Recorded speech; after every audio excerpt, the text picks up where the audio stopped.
I love to tell the story. 'Twill be my theme in glory. 'Twill be my theme in glory. What the heck does that mean?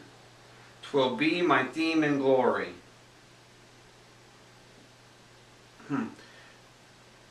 I love to tell the story is an old song written in 1868.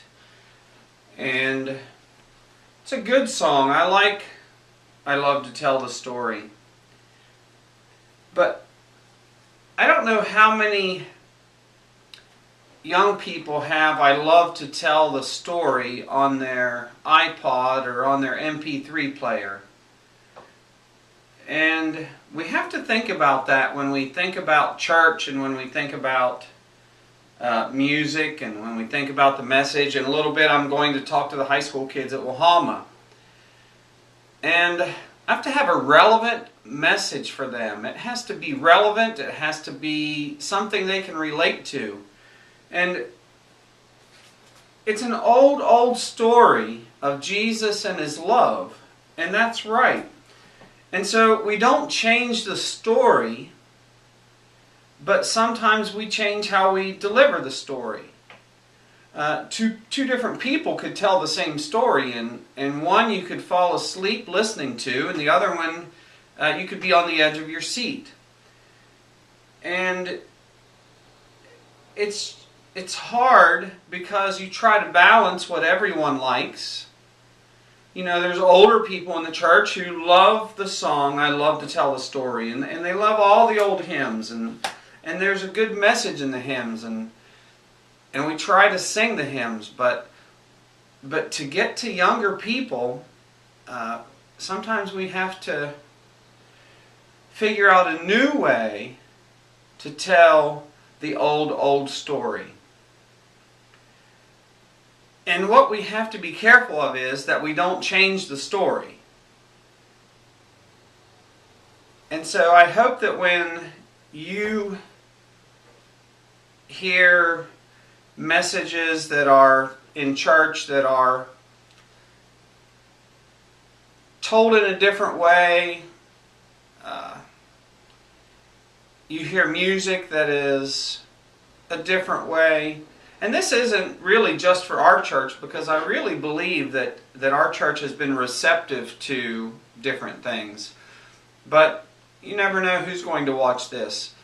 And so, as I go to Wahama today, I hope to tell them the old story in a way that keeps their attention, in a way that makes a difference in their lives, and they find the old story relevant to their life, to their situation. I don't know how many of you remember what it's like to be 15, 16, 17, 18.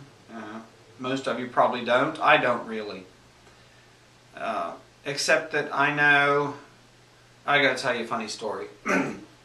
Diane and I were engaged to be married, and we were looking for a church, and my grandmother went to this one certain church, and the first time we went, now Diane would have been 19 or 20, I would have been 23, 24, and the first time we went to this church, the message was about, how do I say it,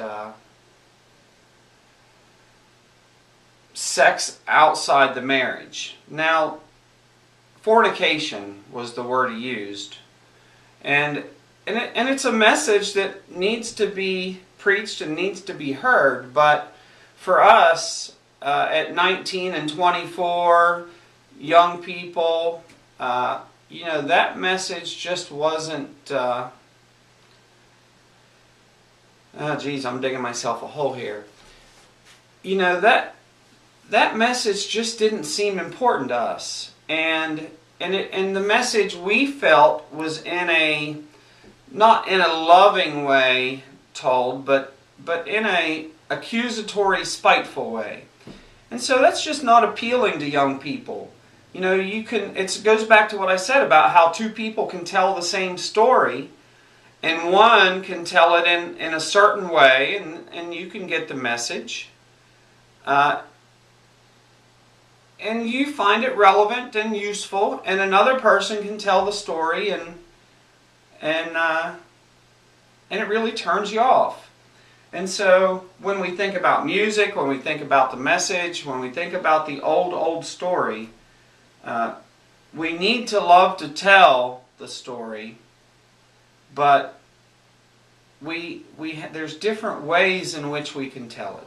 And so I pray that as you maybe witness to friends, and even witnessing now, it's just so much different than it used to be.